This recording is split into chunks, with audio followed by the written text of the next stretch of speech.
우리 성경 한 군데 보죠. 사도행전 4장입니다. 사도행전 4장 6절부터 12절입니다. 지금 베드로가 이제 성전 미문의 안진뱅이를 일으키고 나서 그 사건 때문에 이제 재판을 받는 장면인데요. 거기서 우리가 잘 아는 12절에 이제 신앙 고백을 하죠. 내가 어떤 현장에서 신앙 고백을 했던 건지가 나와 있는데요. 6절부터 12절까지 같이 읽습니다. 대제사장 안나스와 가야바와 요한과 알렉산더와 및 대제사장의 문중이 다 참여하여 사도들을 가운데 세우고 묻되 너희가 무슨 권세와 누구의 이름으로 이 일을 행하였느냐.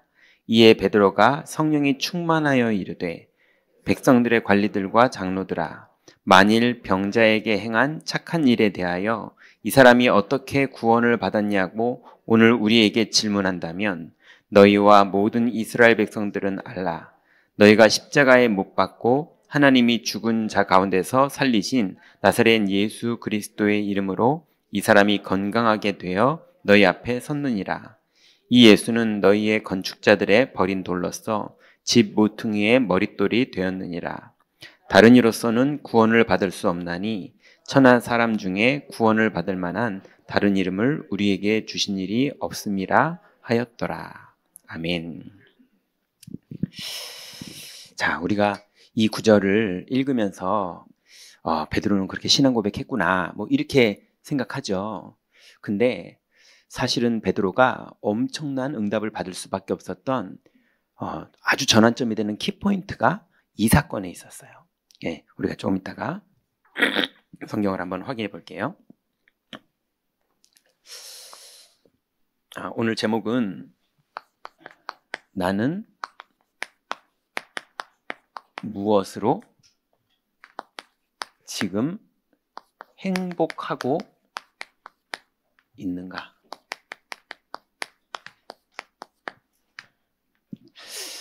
오늘 유튜브를 봤더니 트럼프 대통령이 이제 한 번도 보지 못한 표정으로 흐뭇하게 지긋한 표정으로 이렇게 그윽한 눈빛으로 웃고 있는 장면이 나왔더라고요. 왜 그러냐면 자기 손녀가 이제 무슨 발표를 하는 거예요. 거기서 이제 할아버지 자랑을 하는 거예요. 그러니까는 뭐 평생 트럼프 얼굴에서 그렇게 무서운 사람, 그렇게 여러 사람들을 한꺼번에 그냥 난도질하는 그 사람이 진짜 그냥 인자한 할아버지 같은 켄터키 프라이드 치킨 할아버지 같은 표정을 짓더라고요. 그 사람도 그 손녀가 또 할아버지 칭찬하면 좋은가 봐요. 여러분은 무엇으로 행복합니까? 어떤 사람은 막 복수를 해야 행복하고, 어떤 사람은 막 이렇게 기분 좋게 서로 막 웃어야 행복하고, 어떤 사람은 맛있는 거 먹을 때 행복하고, 뭐 여러 가지로 사람들은 행복을 찾아서 막 살지요. 서론을 좀 보면 세상에 24가 있어요. 제가 이제 저희 집사람한테 되게 충격적으로 욕먹은 적이 있었어요. 저는 되게 충격이었어요, 그날. 뭐라 그러냐면 당신이 다 맞는데 너무 화가 난대요. 아니, 맞으면 인정을 해야지. 맞는데 왜 화를 내냐고요. 내가 맞는데. 그래서 제가 이제 남자와 여자를 제대로 이해를 못했었나 봐요, 그때는. 맞다고 함부로 말했다간 욕먹는데 맞는 말이라고 아무데나 막 말했다가는 욕먹는 걸 제가 몰라가지고 집에서 그냥 막 칼 같은 말을 했더니 맞기는 다 맞는데 너무 화가 난다는 거예요. 근데 그때 놀랬던 제가 그 다음에 나중에 한 15년, 20년이 지난 다음에 반대로 놀란 적이 있었어요. 장로님들, 그것도 엄청 성공했던 장로님들, 그분들이랑 얘기를 하는데 이제 저랑 그분이 좀 안 맞아요, 뭐가 상황이. 그래서 이제 서로 대화를 하는 시간이었어요.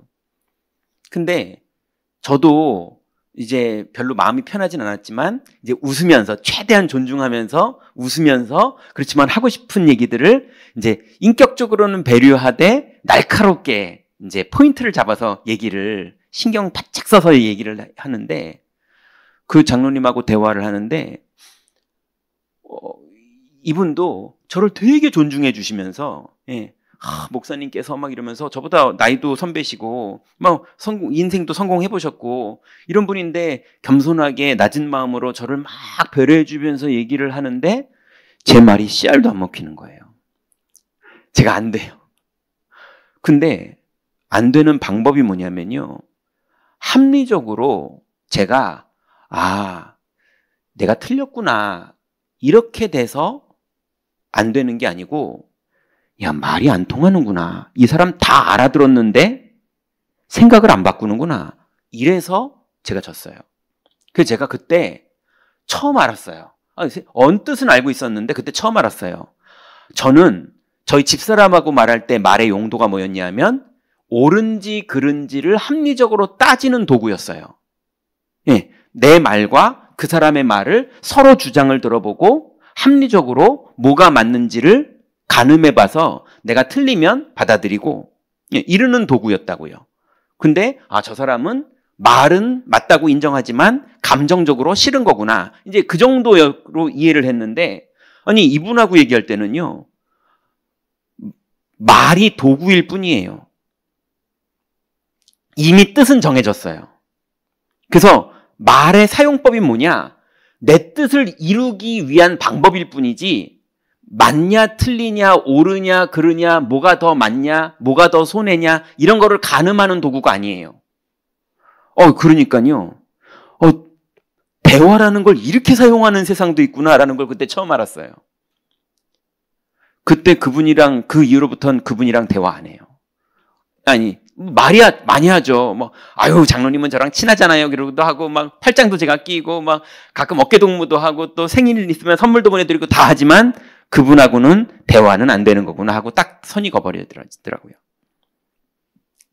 그러니 세상은 이제 순진한 전도사부터 목사까지 온 제 입장하고는 또 다르더라고요. 딴 세계가 있더라고요. 자, 그래서 인간이 하나님을 떠나고 나서요. 하나님이 없잖아요. 그럼 인간이 최고로 잘 사는 방법이 뭡니까? 이거 하는 사람이 잘 사는 거예요. 하나님이 없잖아요. 하나님을 떠났잖아요. 그럼 먼저 짚는 게 임자고 먼저 주장하는 게 임자고 더 세게 주장해서 내 거를 챙기는 게 임자고 그런 세상이니 내 주장이 강할수록 세상을 사는 거예요. 이게 창세기 1장, 3장 1절부터 6절에서 시작이 됐죠. 그리고 세상의 24가 뭡니까? 결국은 별걸 다 하는 것처럼 보여도 내 이익을 위해 사는 거예요. 어느 정도 이익이냐? 고아원 가서 아이들 눈물 닦아줘야 내 이익이에요. 정치인들이 많이 그러잖아요. 그죠? 이런 식으로 뭐든지 내 이익이에요. 저는 예전에요. 되게 겸손하고 되게 순수하고 그래서 김종윤 그러면요. 그래도 제가 인격적으로 조금 괜찮아 보이지 않으세요? 왜 그러느냐? 그게 전도사로 살아남는 이익의 방법이에요. 속지 마시기 바랍니다. 저는 옛날에 그래서 겸손 가지고 먹고 살았어요. 인격 가지고 먹고 살았고요. 배려 가지고 먹고 살았고요. 그게 제 이득의 방법이었어요. 그러니 인간은 얼마나 사람들을 많이 속여서 어떻게 속여서든 내 이득 챙기는 게 목적이에요. 어쩔 수 없어요. 하나님을 떠났기 때문에 하나님이 우리의 생사복을 주관하는 그 하나님을 떠났기 때문에 그때 이후로 나를 가지고 살아남는 것밖에 무슨 방법이 있어요. 그러니 결국은 내 주장하는 걸로 살든지 순한 방법으로 내 이득을 챙기던 강한 방법으로 내 이득을 챙기던 결국은 내 이득 챙기려고 사는 거예요. 내 이득을 위해서라면 웃어요. 제가요 원래 성격이 강하고 막 못되고 이득을 강력하게 챙기는 사람한테 한번 배려 좀 하라고 그랬더니요. 그게 남편이었거든요. 아내 보고 남편을 이번에 한 번만 좀 배려하라고 그랬더니요. 뭐 펄쩍펄쩍 뛰는 거예요. 네. 배려하라고 그랬다고 다락방 문 닫혔어요. 너무 화를 내시더라고요. 깜짝 놀랐어요. 이득을 챙기고 살던 사람한테 배려하라고 그러면 죽어도 못합니다. 왜냐면 화내고 강력하게 해서 이득 챙기는 게 내 사는 방법이거든요. 근데요, 배시시 웃으면서 배려하면 사는 사람들이 있어요. 옛날에 저 같은 사람들. 배시시 웃으면서요, 배려하는 게 이 사람의 사는 방법이에요. 이 사람 보고 한번 가서 화내라고 그러잖아요? 절대 못 내요. 그러다가 인간관계 다 깨질 것 같다면서. 못 내요. 무서워서요. 손해볼까봐. 그러니 겸손한 사람도 다 자기 이득 때문에 그러는 거예요. 강력한 사람도 다 자기 이득 때문에 그러는 거예요. 사람들은 손해보기 싫어하고 다 내 이득을 위해 삽니다. 창세기 6장 1절부터 4절에서 그게 시작됐어요. 세 번째는요. 결국은 이 이득을 얼마냐 계속하고 큰 이득을 한꺼번에 벌어서 내 평생을 걱정하지 않고 살 수 있느냐, 이걸 사람들은 성공이라고 그러거든요. 그래서 가끔 뉴스 보면은 옛날에 되게 막 히트 쳤던 가수였는데 지금은 무슨 택배 배달하고 있어요. 뭐 이런 거 나오고, 옛날에 뭐 엄청난 금메달을 딴 사람인데 지금은 뭐 반지하방에서 뭐 어렵게 살고 있어, 이런 거 나오고. 그게 왜 그러느냐? 성공해서 평생을 잘 살 줄 알았는데 그때는 막 성공인 줄 알았거든요. 근데 아니었던 거예요. 이런 사람이 너무 많아요. 그래서 온통 사람들은요, 성공을 위해 삽니다. 내가 왜 성공을 위해 달려가는지도 몰라요. 그냥 성공을 위해 살아요. 왜 그렇게 달려가는지도 몰라요. 하나님 떠난 이후로 본능적으로 그냥 짐승처럼 그렇게 살게 됐어요. 아니, 그냥 편안하게 살면 되지. 왜 그 대왕 호랑이가 올라가는 그 바위에 올라가려고 젊은 호랑이들이 이렇게 싸우고 덤빕니까? 그죠? 아니, 그냥 거기 안 올라가면 되지, 그냥. 그 바위가 뭐라고. 맞잖아요? 근데 꼭 젊은 호랑이가 왕 호랑이한테 막 덤빈다니까요? 그래서 막 찢겨지고 막 입술 터지고 이래가지고 막 피나면서 거기 올라가 있어요. 겨우 이겨가지고. 그죠? 그 왜 그럴까요? 그냥 그렇게 태어난 거예요. 그죠? 인간이 그래요. 왜 그런지도 몰라요. 왜 모르느냐? 인간이 하나님 떠난 이후로 원죄에서부터 시작됐거든요. 근데 육체가 대민이라, 짐승이 대민이라 이렇게 나왔거든요. 그게 육체 덩어리가 된 거예요. 그냥 짐승이 된 거예요. 그래서 자기도 왜 그런지 몰라요. 그냥 이득을 위해 살고요. 나를 가지고 살고요. 성공을 위해 사는 거예요. 이게 창세기 11장 1절부터 8절의 얘기예요. 자, 이게 세상의 24입니다. 그러면 오늘 본론은 하나님이 내게 주신 24가 있어요.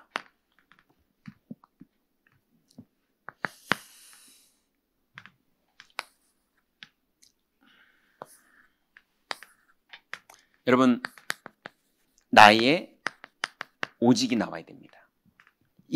이게 24라고 하는 거예요.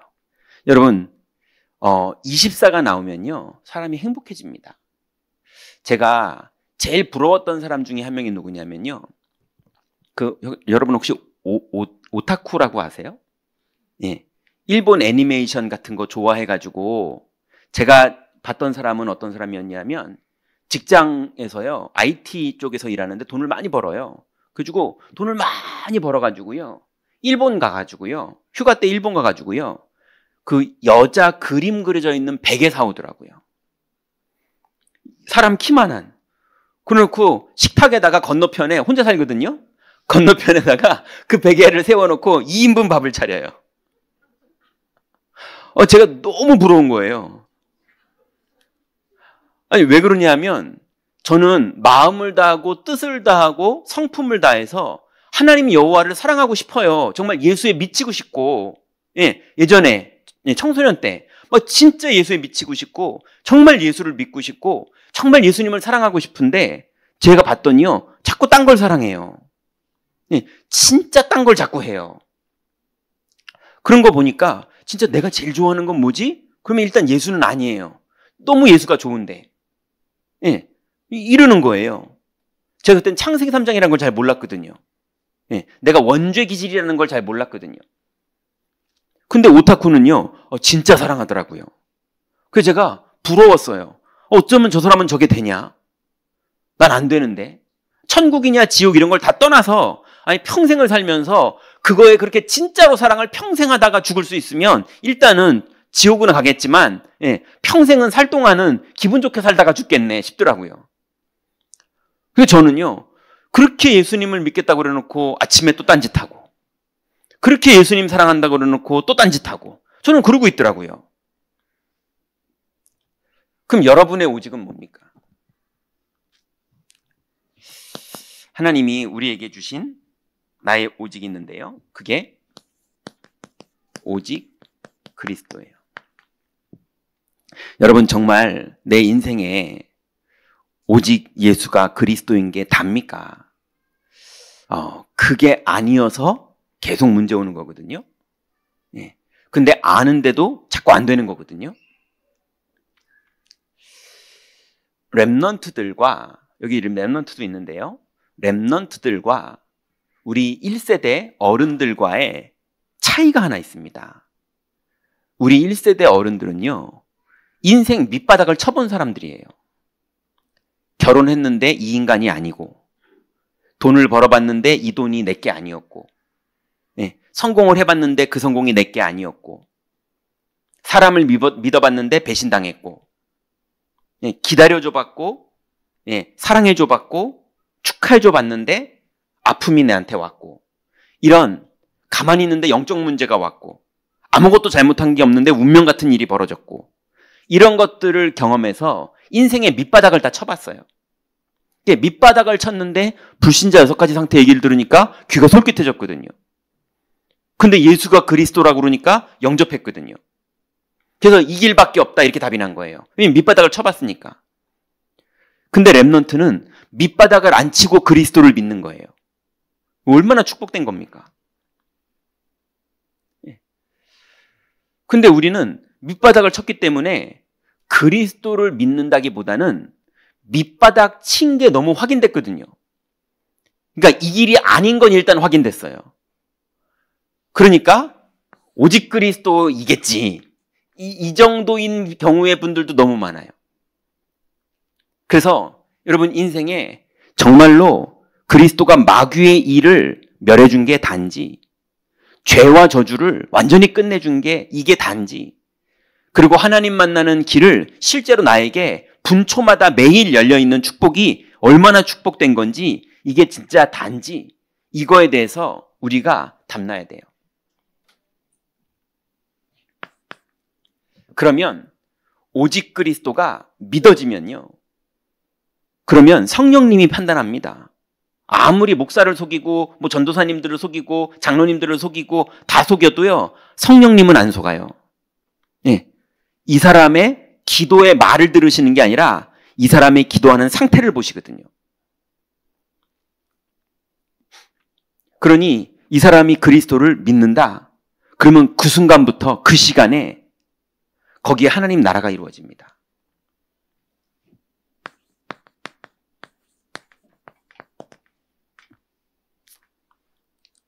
하나님 나라가 이루어지면 주님이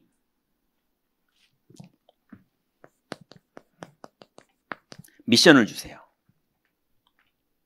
요거에 대해서는 앞으로 점점 더 구체적으로 얘기를 하고요.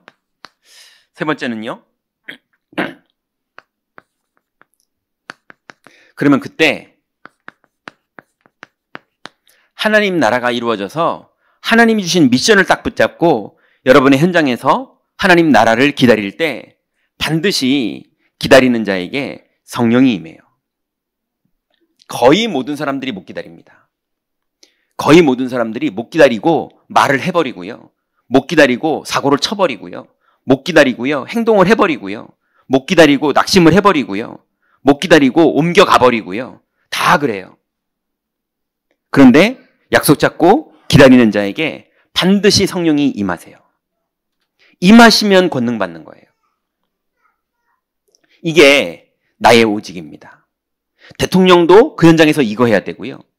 사장님도 내 현장에서 그거 해야 되고요. 종업원도 현장에서 이거 해야 되고요. 병들어 누워있어서 병원에 입원해 있는 사람도 그거 하고 있어야 되고요. 100살 먹은 노인도 하나님이 부르시기 전까지는 그 현장에서 이거 해야 돼요. 이거 외에는 다른 길이 없어요. 예수님께서 없다고 그랬어요.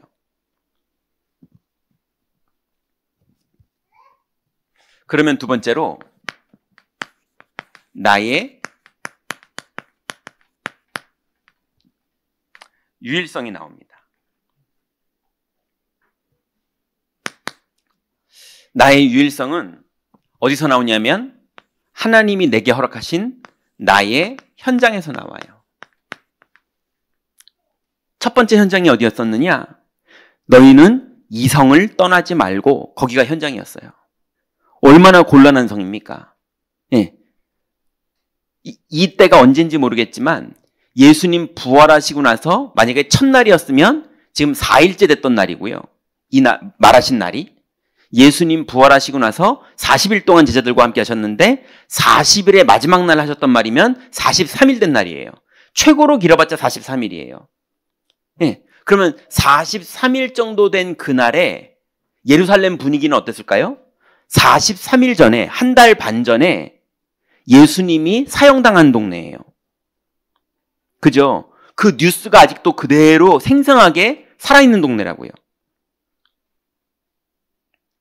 그러니 그 나의 현장이 예수님이 사형당했는데 그 사형당한 예수님을 메시아라고 믿고 있는 이 사람들을 가족들이 아빠 왜 그래 미쳤나 봐 거기서 이제 그만 나와 지금 그러는 분위기예요. 여보 당신 왜 그러는 거야 도대체 왜 거기 들어가 있어 빨리 나와 이런 분위기라니까요. 사람들이 막 수근수근 거리고요. 예, 그래서 되게 뭔가 많은 걸 손해봐야 되는 자리거든요. 근데 예수님이 이 성을 떠나지 말라는 거예요. 거기가 현장이었어요. 우리들이 있는 현장들이 다 이런 식이거든요.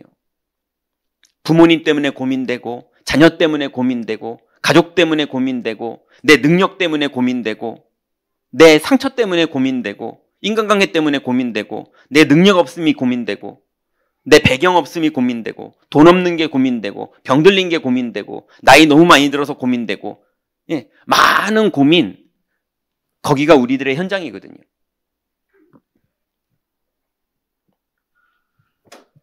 거기에 나의 상황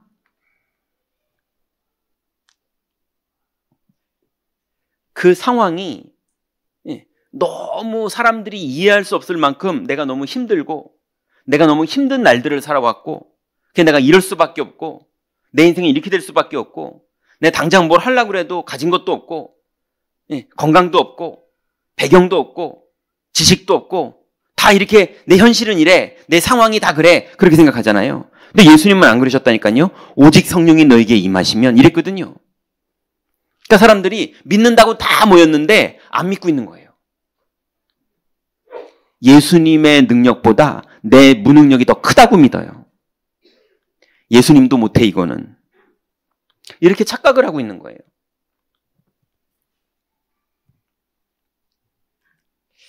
그래서 이 현장을 사는 우리들에게 여러분의 유일성이 뭐냐? 나의 무기가 뭐냐? 여러분의 인생 사는 무기가 뭡니까? 어떤 개그맨 보니까요, 말 잘하는 게 자기 무기예요. 그래서 막 확 말로, 그러다 말로 실수하더라고요. 너무 말을 막 실수해가지고요, 완전히 한 번에 그냥 떨어져 버리더라고요. 어떤 사람은 노래 잘 부르는 게 자기의 무기고요. 어떤 사람은 잘생긴 게 자기의 무기고요. 어떤 사람은 성격 좋은 게 그 사람의 무기고요. 사람마다 자기들의 무기가 있어요. 그걸로 사는 거잖아요, 다. 그죠? 어떤 사람은 지위가 무기고, 어떤 사람은 나이가 무기고, 뭐 이래요. 그런데 하나님이 우리에게 주신 무기가 있습니다. 그 무기가 뭐냐? 그리스도가 마귀를 멸한 게 우리의 무기예요. 그걸 현장에서 믿는 거예요. 그리스도가 죄와 저주를 내 인생에서 끝내준 것을 믿는 게 우리의 무기예요. 그리스도께서 하나님 만나는 길을 열어주신 것, 이게 믿어지는 게 우리의 무기예요. 이걸 믿었더니 성령이 우리 안에 내주를 하시는 거, 이분이 내주만 하시는 게 아니라 오늘도 인도를 하시고, 인도를 하시는 분이 우리에게 역사도 하세요. 이게 우리의 무기입니다. 여러분은 어떤지 모르시겠는데, 이제 제가 처음 만난 날 복음 전하고 이제 2번 만난, 그래서 총 3번 만난 젊은 청년들이 있어요. 근데 이 청년이 지난주에 어떻게 지냈냐고 물어봤더니 이제 성령의 내주, 인도, 역사를 지난주에 처음 배웠거든요. 세상 태어나서 처음 배웠어요. 예수가 그리스도라는 건 그 전주에 처음 배웠고.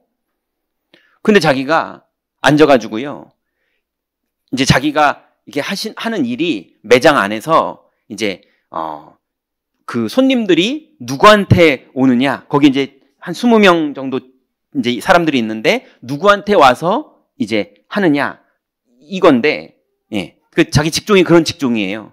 근데 사람들이 아무도 나한테 오겠다는 예약이 안 걸려 있으면 막 불안하대요.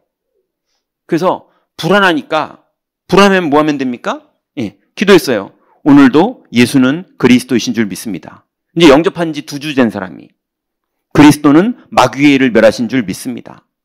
그리스도는 죄와 저주에서 나를 완전히 해방하신 줄 믿습니다.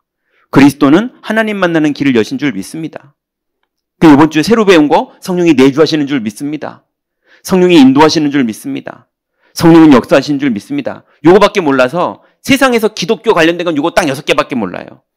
그거 기도하고 있는데, 예, 계속 예약이 쌓이고 막 문이 열리고 막 그래서 너무 좋았다는 거예요. 예, 그러더니 자기를 여태까지 그 가르쳐준 스승이, 예, 아버지가 무속인이시래요. 근데 그 스승이 자기랑 너무 친했는데 이 사람이 내가 예수 믿고 나서 너무 행복해졌다고 말하니까 막 화를 내더라는 거예요. 종교 얘기 여기서 하지 말라면서. 그래가지고 맨 처음에는 좀 속상하고 그랬는데 그 사람이 이해가 되더래요. 그래서 배려해주고, 그리고 그 주일 메시지 유튜브로 들었더니 사랑하라고 그러더래요. 그래가지고 자기가 그냥 이해해주고 사랑하는 마음으로 했대요. 그랬더니 그 친구가 자꾸 막 물어본대요. 예수 믿으니까 좋냐고. 네, 자꾸 뭘 물어본대요. 그러니 하나님이 이 사람에게, 예, 실제로 예수님이 함께 하시고 인도하시고 역사하시는 일이 이 사람한테 계속 벌어지는 거예요. 예수님께 너무 좋다는 거예요. 예, 아내가 얘기하더라고요. 예, 이 친구는 집에 오는 길에 메시지 들으면서 오고, 우리 경인교회 메시지요. 예, 들으면서 오고, 근데 그게 들끝났잖아요. 집에 와서도 또 계속 본다는 거예요. 오는 길에 다 못 봤으니까. 요즘 다 계속 그런다는 거예요. 자기도 너무 은혜가 된대요. 그래서 아무래도 교회 근처로 이사 와야 될 것 같다고 이러더라고요. 저 서울 저 멀리 면목동 살거든요. 예. 제가 가는데 1시간 반 걸리더라고요. 다락방 해주러 가는데. 그래가지고 제가 믿음이 없어가지고 3주만 올게 그랬어요. 3주만 오고 그 다음엔 성령인도 받자 우리 각자, 이러고 시작을 했거든요. 만나고 2번째는 교회로 그냥 와서 교회에서 다락방을 했어요. 3번째는 교회 근처로 이사를 와야 될 것 같다 그러더라고요. 여러분은 이제 3주 된 크리스찬도 지금 그리스도를 무기로 사는데, 여러분은 뭘로 그 무기로 삽니까? 저는 목사인데도요, 겸손을 무기로 살았고요, 배려를 무기로 살았고요. 저는 못 떼먹진 않았으니까, 예, 그러니까 기껏 꺼내서 쓴다는 게 배려, 겸손, 이해, 이런 걸로 살았다가 죽을 뻔했어요. 그죠? 여러분은 뭘로 삽니까?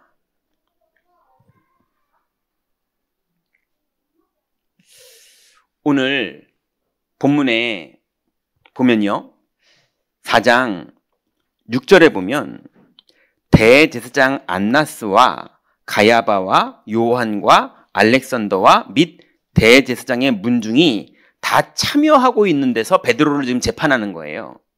그죠? 그런데 우리 여기 성경 한 번만 더 볼까요? 요한복음 18장 한번 보세요. 여기 지금 대제사장 안나스와 가야바가 나왔죠. 요한복음 18장 한번 보세요.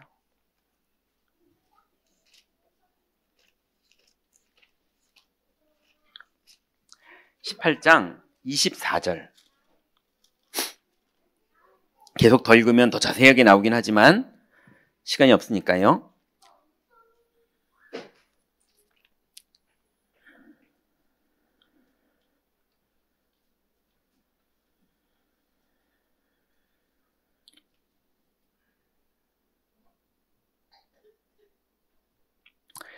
자,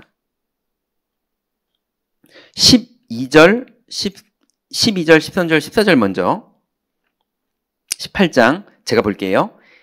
이에 군대와 천부장과 유대인의 아랫사람들이 예수를 잡아 결박하여 먼저 안나스에게로 끌고 가니 안나스는 그 해의 대제사장인 가야바의 장인이라. 가야바는 유대인들에게 한 사람이 백성을 위하여 죽는 것이 유익하다고 권고하던 자로라 그랬어요.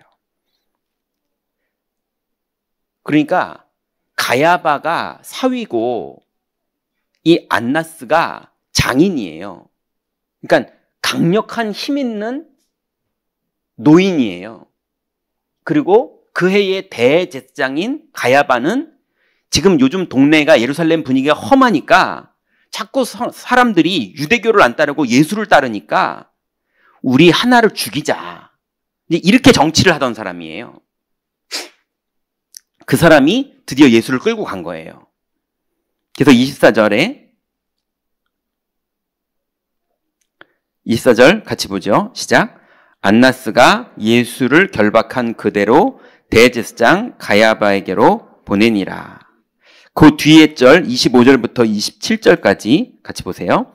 시몬 베드로가 서서 불을 쬐더니 사람들이 묻되 너도 그 제자 중 하나가 아니냐. 베드로가 부인하여 이르되 나는 아니라 하니 대제사장의 종 하나는 베드로에게 귀를 잘린 사람의 친척이라. 이르되 내가 그 사람과 함께 동산에 있는 것을 내가 보지 아니하였느냐. 이에 베드로가 또 부인하니 곧 닭이 울더라. 요한은 확실히 사랑의 사도라 그런지 베드로가 부인하니 이렇게밖에 안 나왔죠. 원래 여기가 어떤 자리예요? 베드로가 저주하면서 부인했어요. 그죠? 지금 베드로가 얼마나 겁을 먹었는지 세 번째 부인할 때는요. 이래도 잡히면 나 진짜 큰일 나겠다 싶을 정도인데 상황이 어떤 상황이었냐면은 그 안나스, 가야바 이 사람들이 모여가지고 예수님을 면류관 씌우고 홍포를 입혔다가 벗겼다가 채찍으로 때리고 얼굴에 침 뱉고 지금 이러는 상황인 거예요. 그죠? 그러고 있는 상황을 주도했던 사람들이 이 가야바와 안나스라고요. 그죠? 그래서 베드로가 거기에 잡혔다가는 내 인생 진짜 큰일 나겠다 싶어가지고요. 지금 그전에는 제자들 중에 누가 크니까 막 이런 거 자랑하고요. 하나를 우편에 하나를 좌편에 세워주옵소서 막 이러고요. 이러던 사람들이 완전히 꼬리 내리고 다 도망가고요. 그나마 베드로는 의리라도 남아서 복음을 누리는 게 아니라 무기가 복음을 누리는 게 아니라 의리, 수제자 뭐 이런 게 남아가지고요. 옆에 붙어 있다가 의리 가지고는 안 먹히는 일이 벌어지는 거예요. 네가 내 귀 잘랐던 사람이 우리 삼촌이야 막 이러면서 지금 달려드는 거예요. 그러니까 베드로가 너무 깜짝 놀래가지고요. 나 그 사람 아니야 라는 걸 거짓말을 해야 되는데 이거 안 먹힐 것 같으니까 막 예수님 저 나쁜 놈의 새끼 막 이러면서 욕하면서 그러면서 부인했단 말이에요. 그랬던 베드로 그 사건이 얼마나 셌냐 하면 가룟 유다는 자살했어요. 죄책감에. 이 정도로 센 사건이었거든요. 근데 그 사람들 앞에 드디어 예수님은 승천하셨고 베드로가 지금 잡혀 있는 거예요. 얼마나 무섭겠습니까? 맞죠? 그 사람들 무서워서 3번이나 부인했던 그 멤버들이거든요. 그 멤버들이 사도행전에서 지금 다시 예수님을 앉혀놓고 베드로를 앉혀놓고 이제 예수님 없이 베드로 혼자 거기 있는 거예요. 그러면 트라우마 있겠죠. 근데 베드로가 거기서 자기의 과거의 모든 트라우마, 과거의 상처, 과거의 경험 그거대로 선택하지 않고 그리스도를 믿는 믿음의 선택을 합니다. 그죠? 다른 이로서는 구원을 얻을 수 없나니 천하 인간에게 구원을 얻을 만한 다른 이름을 우리에게 주신 일이 없다. 그죠? 이게 입으로 신앙 고백했더니 야 명언이 나왔다 이게 아니에요. 영적으로 흑암 권세가 무너지는 신앙 고백을 한 거예요. 과거를 뛰어넘고 완전히 치유된 신앙 고백을 한 거예요. 그죠? 여러분의 무기는 나의 무기는 뭡니까? 베드로의 무기는 과거에 묶이지 않았고 세상의 24에 묶이지 않은 정말로 거듭난 자의 24를 사용한 거였어요.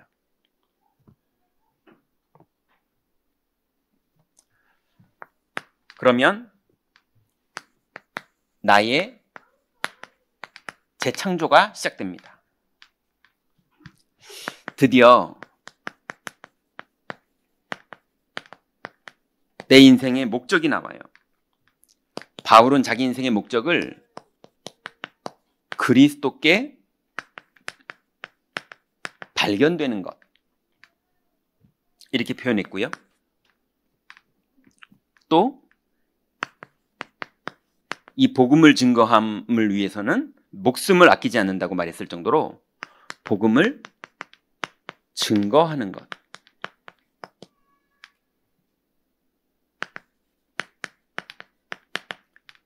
이게 인생의 목적인 사람으로 바뀌어버렸습니다. 온통 내 주장, 내 이익, 내 성공을 위해 살던 인생이 하나님 은혜에 사로잡혀서 이제는 똑같이 그냥 내 인생을 사는 건데 사람의 연수가 뭐 길어야 이제 80, 90 되는 건데요.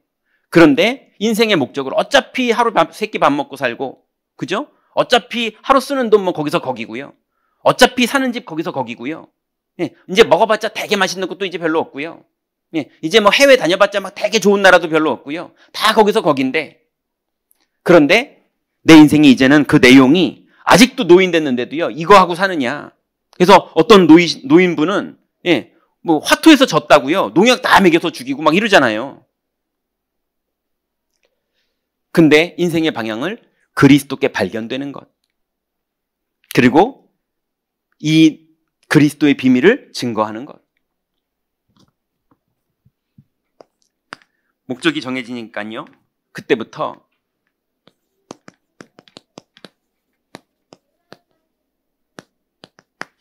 언약의 여정이 출발되는 겁니다. 내가 가는 게 아니에요. 약속을 붙잡고 기다렸더니 성령이 계속 나의 날마다를 인도하시는 거예요. 나의 24시간을 성령께서 생각나게도 하시고 인도도 하시고 만남도 주시고 문도 여시고 하나님이 우리를 인도하는 거예요. 그것만 따라가도 바쁩니다. 그러면 반드시 우리 인생의 작품이 나와요. 영적으로 승리하는 일이 벌어져요.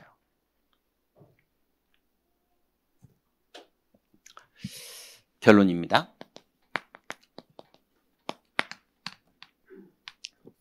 여러분 이제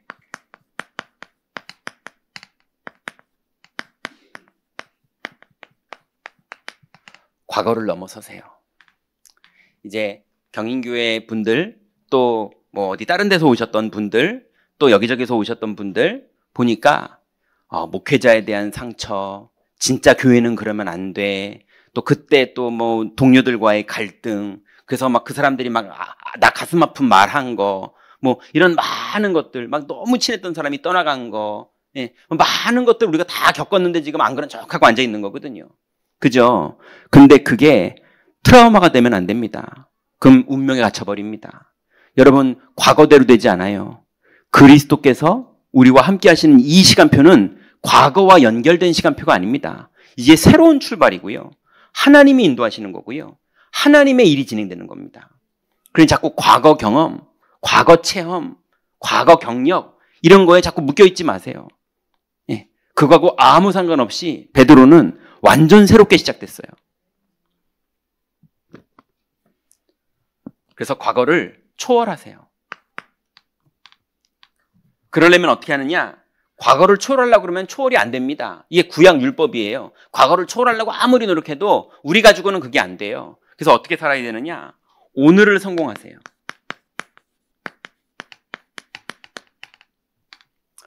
오늘을 성공하려면 오늘의 말씀이 있어야 돼요.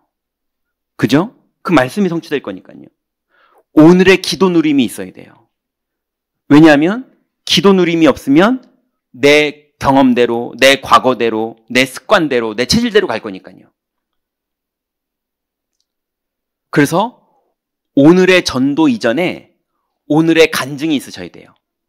말씀 포럼을 말하는 게 아닙니다. 말씀 포럼을 하지 말라는 말도 아니지만 말씀 포럼의 수준을 말하는 게 아니에요. 말씀 포럼이 아니라 말씀을 붙잡았더니 하나님 나라가 이루어졌던 간증. 말씀 포럼도 귀한 건데 말씀 포럼보다 더 한 단계 간 게 말씀을 붙잡았더니 성령이 내주하셨고 인도하셨고 역사하셨던 간증. 그걸 오늘을 성공한다고 그러는 거예요. 그게 오늘의 말씀을 붙잡은 사람에겐 오늘의 기도가 누려지고요. 오늘의 기도를 누린 사람에겐 오늘의 간증이 딱 나오게 돼 있어요. 그래서 오늘의 간증이 하루에 한 10개 정도 나오면 이제 살만한 겁니다. 예. 아유, 그게 말이나 되는 소리야? 말이 되는 소리가 아니라 그건 그냥 상식이에요. 해보시라니까요. 예. 10개가 훨씬 넘어야, 예. 그래야 조금 하나님이 쓰시는 사람 되는 겁니다. 아이, 막말로요. 여러분 오늘부터 예수 믿는 거 그만하시고 절에 머리 깎고 들어가 보세요. 그럼 하나님의 응답 시작됩니다. 여러분 하나님 자녀이기 때문에 하나님이 건드리는 걸 시작하세요. 가만 안 두세요. 사랑하는 자녀이기 때문에. 그죠? 아니, 절에 들어가도 하나님이 역사하시는데. 그죠? 우리가 하나님의 약속을 붙잡고 믿음으로 과거에서 빠져나서 믿음으로 서면 하나님은 계속 역사하세요. 제가 알기로는 분초마다 역사하세요. 해보세요. 그러면